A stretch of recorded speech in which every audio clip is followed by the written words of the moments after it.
Agora tem uma boa notícia do Ministério da Saúde para você. Agora tem especialistas. A inovação do governo federal para agilizar atendimentos e cirurgias. Agora tem mais telesaúde, mutirões, mais consultas, mais cirurgias, novos equipamentos e pacientes do SUS sendo atendidos na rede privada e também aos fins de semana e feriados. Agora tem especialistas, da consulta ao tratamento. Saiba mais, gov.br/agora tem especialistas. Ministério da Saúde, Governo Federal. Ouça agora 10 minutos com Dadá Gadelha e faça parte do seu clube de torcedores. Comentários e atualidades esportivas diariamente no podcast. Curta, publique e compartilhe. Estamos de volta com o nosso episódio do SoloCast. Mesmo porque é um podcast monólogo, onde nós publicamos diariamente. Mas eu vejo algumas estratégias utilizadas no ambiente digital para aumentar o engajamento de conteúdos, utilizando aí títulos sensacionalistas, imagens exageradas ou promessas enganosas. O objetivo é induzir aí o usuário a clicar, a curtir, compartilhar, muitas vezes oferecendo conteúdo de baixa qualidade ou diferente daquilo que é prometido. Por isso que às vezes eu ainda continuo nos bastidores admirando o rádio. Mas o nosso objetivo e o nosso episódio publicado nas redes sociais é bem diferente. Não somos melhores nem piores, tá? Mas existem manchetes enganosas, sensacionalistas, que instigam o usuário a clicar, dar um like, né? Clica num link, tá? E é explorada a curiosidade das pessoas, a emoção, aquela promessa de informações que raramente são entregues por completo. Portanto, isso conduz a um conteúdo irrelevante, frustrante, pode ser usado para espalhar fraudes, fake news, né?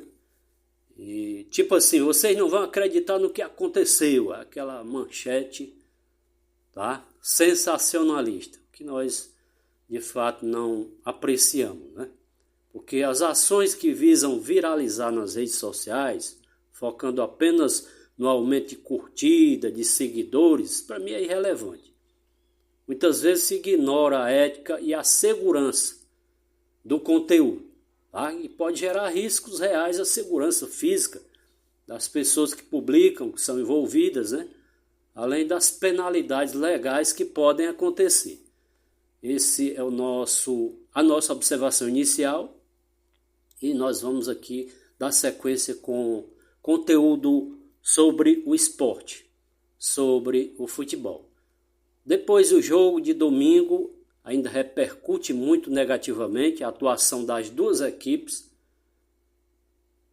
Por ambos os lados, Ceará, Fortaleza, os torcedores insatisfeitos pelo futebol praticado no Castelão.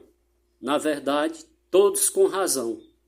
Nitidamente, não houve qualidade nenhuma. Embora a gente tenha que relevar e acreditar que pode melhorar. Mesmo porque estamos no início de uma temporada, nós temos que considerar isso. Vi ontem, por exemplo, o Flamengo venceu o Vitória e muito suado o resultado, mas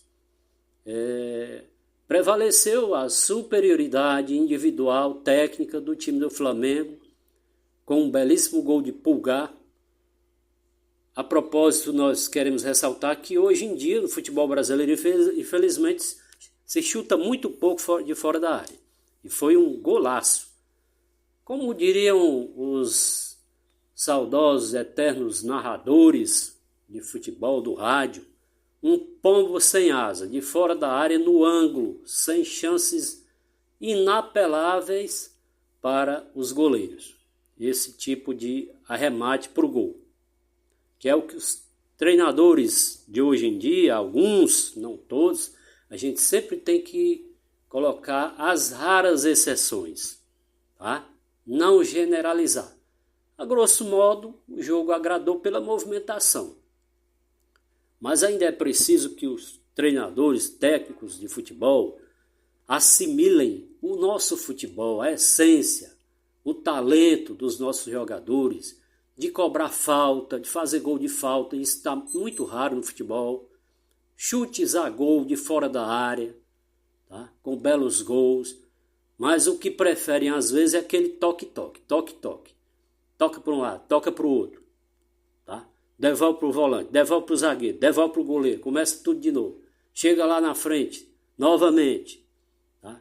É uma coisa enfadonha, repetitiva, chega lá na frente, o atleta fica perdido sem saber o que fazer com a bola, tá? Porque não está treinado, não está condicionado a isso, pega na bola, frontal ao gol, não tem como driblar, furar o bloqueio, a barreira formada pelo defensor, de muitos jogadores ali tentando proteger a sua meta. Então chuta de fora da área, arrisca. Mas não, é um toque-toque para lá, um toque-toque para cá e um futebol improdutivo às vezes praticado pela maioria das equipes. Viu? Com raríssimas exceções, algumas equipes ainda mostram qualidade em jogadas de chute de fora da área, tá? E de um futebol mais vertical, para frente, mais ofensivo. É isso que o torcedor quer.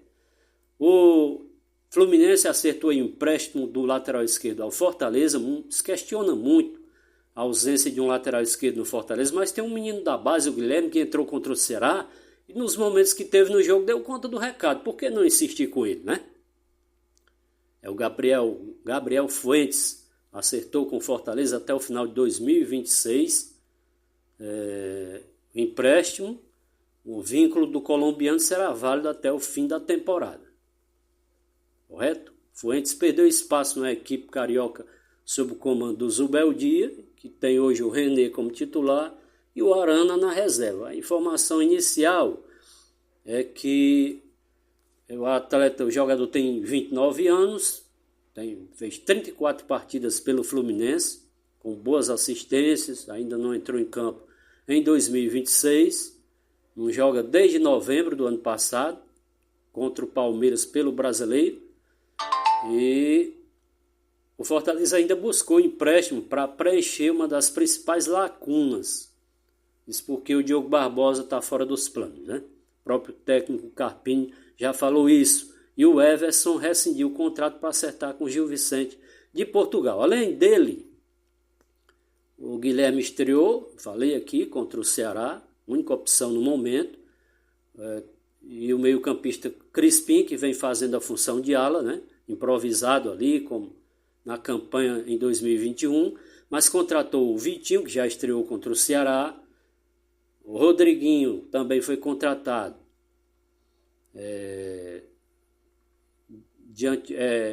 Emprestado diante do... Aliás, a contratação do Vitinho foi empréstimo do Tijuana do México, até o fim do ano. Tá? Mas o Rodriguinho estava no Cruzeiro, esteve uma temporada no Ceará. Então, ele chegou por empréstimo e foi cedido aí pela equipe do Cruzeiro. Além de outro jogador que vem do Atlético Paranaense, e parece que João Paulo, se não me falha aqui a memória. Tá? Tem o Paulinho também, outro lateral que veio do Vasco. Alguns reforços para a equipe do Fortaleza. O Ceará também deverá fazer suas contratações, trazer os seus reforços. O torcedor, uma grande parte da mídia e da imprensa fala muito de um centroavante, e o Ceará é carente nessa posição.